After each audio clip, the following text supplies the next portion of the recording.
Hello and welcome to another edition of the Biblewheel program. And the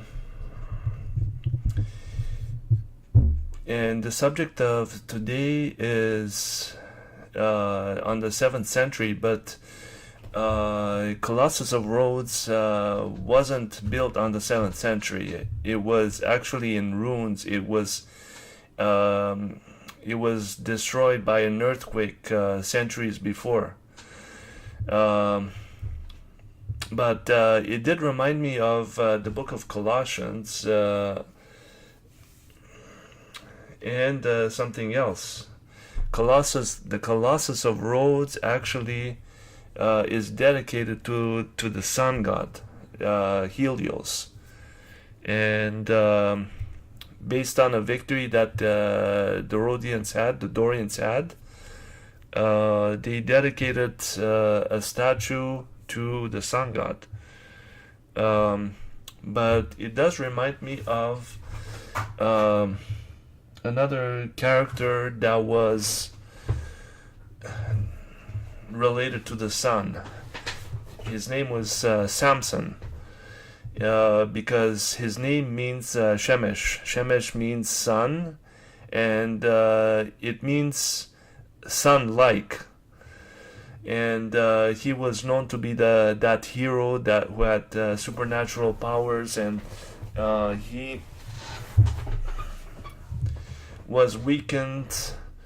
He had an oath with God, and that gave him his hair. His long hair gave him strength.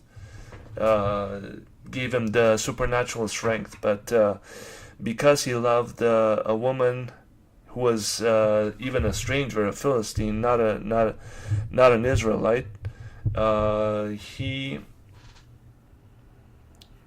told him his weakness, that once his head would be shaved, he would lose his power. And as he was in the temple of Dagon, as he was eventually caught by the Philistines, and his eyes were plucked out, and he was placed in the temple of Dagon as a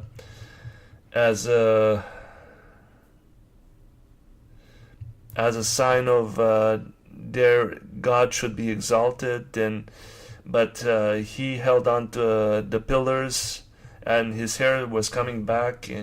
And he even prayed to God that he may be avenged on them, and God listened to him, because God doesn't allow any man to praise their deities against them, against God. I mean, that's why he allowed Samson to destroy that temple by the pillars.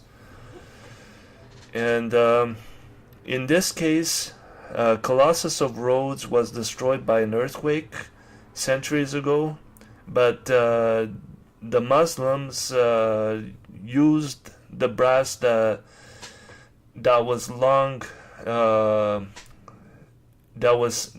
stayed in that area quite long enough, and they used that brass. And another thing is that when Heraclonus and his mother Martina, the emperor and his mother Martina, the wife of Heraclius, were exiled, they were mutilated by their half-brother, Constantine, the son of Heraclius through his first wife, and they were exiled to Rhodes. Maybe there's a connection there. I haven't read that yet. But that's all I have to say for Colossus of Rhodes. Let me add what Wikipedia said concerning Colossus of Rhodes. This is preserved in Greek anthologies of poetry, is what is believed to be the genuine dedication text to the Colossus.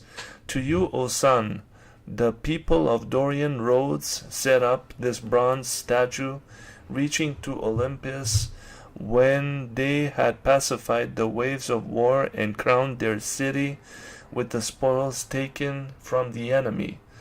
Not only over the seas, but also on land did they kindle the lovely torch of freedom and independence. For to the descendants of Heracles belongs dominion over sea and land. Because it was during the time of Heraclius. This is probably another Heracles, sometime before Christ, centuries before Christ even. And during the time of Heraclius, or Heraclius, where did the Muslims took the brass away? And could it be that it was a sign against the Byzantines at the time, saying that the sun has come down upon you, O Byzantines? Well, I mean, those days they considered themselves to be Romans. They weren't called Byzantines until 100 years, perhaps 100 years after the fall of Constantinople. If the Constantinople fell in 1453, perhaps 100 years later, were they called the Byzantine Empire. But that creates a lot of curiosity in me. It is possible that in the Old Testament there was another pattern of the Biblewheel, with history, just as I'm exploring it in the New Testament at this point. God willing, I might get a chance to study those things out as well.